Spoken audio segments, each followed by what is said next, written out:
Assalamualaikum warahmatullahi wabarakatuh. Di kesempatan hari ini, saya dan kelompok saya akan mempresentasikan tentang transformasi W sama dengan sin Z dan W sama dengan cos Z. Sebelumnya, perkenalkan nama kelompok kami.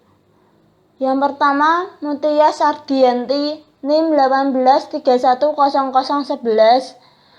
Kedua, Novelia Rizka Z, NIM 18310012. Ketiga, Rahayu Wardaningsih, NIM 18310017. Dan yang terakhir, Alivia Brilianda NF, NIM 18310003. Yang pertama, transformasi W sama dengan sin Z. Pada fungsi W sama dengan sin Z dan W sama dengan cos Z, sin Z dapat diuraikan menjadi sin Z sama dengan sin X cos Y plus sin Y cos X, sehingga diperoleh persamaan U sama dengan sin X cos Y dan V sama dengan sin Y cos X. Persamaan di atas dijadikan pedoman untuk mengenal sifat-sifat pemetaan fungsi sinus. Min pi per 2 lebih kecil sama dengan X lebih kecil sama dengan pi per 2. Y sama dengan 0. Jika Y sama dengan 0, maka cos Y sama dengan 1 dan sin Y sama dengan 0. Sehingga untuk sebarang titik pada interval yang diberikan diperoleh dari U sama dengan sin X dan V sama dengan 0. Karena X berubah-ubah antara min pi per 2 dan pi per 2, maka nilai sin X berubah-ubah antara min 1 dan 1. Sehingga akibatnya di bawah W sama dengan sin Z, interval yang diberikan dipetakan ke min 1 lebih kecil sama dengan U lebih kecil sama dengan 1, V sama dengan 0. Selanjutnya yaitu pada bidang W. Mari kita lihat gambar berikut. Di situ ada sebuah garis dengan sudut U dan sudut V dengan titik A min 1 dan titik B sama dengan 1. Kemudian menggunakan penalaran yang sama, dapat ditunjukkan bahwa sumbu nyata bidang Z dipetakan ke interval yang sama dengan contoh di atas, yaitu interval min 1 kurang dari U kurang dari 1, maka V sama dengan 0. Pada bidang W, pemetaan sumbu nyata bidang Z menutup interval tak berhingga kali.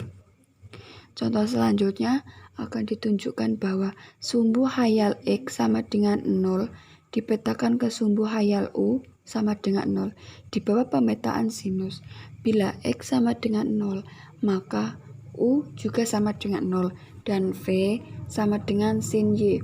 Karena Y berubah-ubah dari min tak hingga ke tak hingga pada sumbu hayal, maka V sama dengan sin berubah-ubah dari min tak hingga ke tak hingga. Sedangkan U tetap berada pada 0, maka artinya sumbu X sama dengan 0 dipetakan ke sumbu U sama dengan 0. Jadi, pada pemetaan ini separuh bagian atas dipetakan ke separuh bagian atas dan separuh bagian bawah dipetakan ke separuh bagian bawah.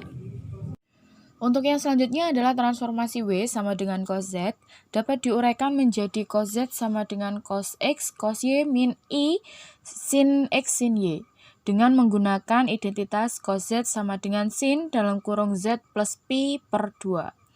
Dapat diketahui sifat-sifat pemetaan cos Z yaitu melalui gabungan pemetaan Z sama dengan Z plus pi per 2 dan W sama dengan sin Z. Yang selanjutnya adalah tentukan bayangan interval T negatif Pi kurang dari sama dengan X kurang dari sama dengan 0, Y sama dengan 0 di bawah pemetaan W sama dengan sin dalam kurung Z plus Pi per 2. Penyelesaiannya, interval T negatif P kurang dari sama dengan X kurang dari sama dengan 0, Y sama dengan 0, di bawah pergeseran Z sama dengan Z plus P per 2. Dipetakan ke T aksen negatif P per 2 kurang dari sama dengan RZ kurang dari sama dengan P per 2, IZ sama dengan 0. Selanjutnya di bawah W sama dengan sin Z. T aksen dipetakan ke T turunan kedua, yaitu adalah negatif 1 kurang dari sama dengan U kurang dari sama dengan 1, V sama dengan 0. Akhirnya disimpulkan bahwa di bawah W sama dengan cos Z interval negatif P kurang dari sama dengan X kurang dari sama dengan 0, Y sama dengan 0 dipetakan ke negatif 1 kurang dari sama dengan U kurang dari sama dengan 1, V sama dengan 0.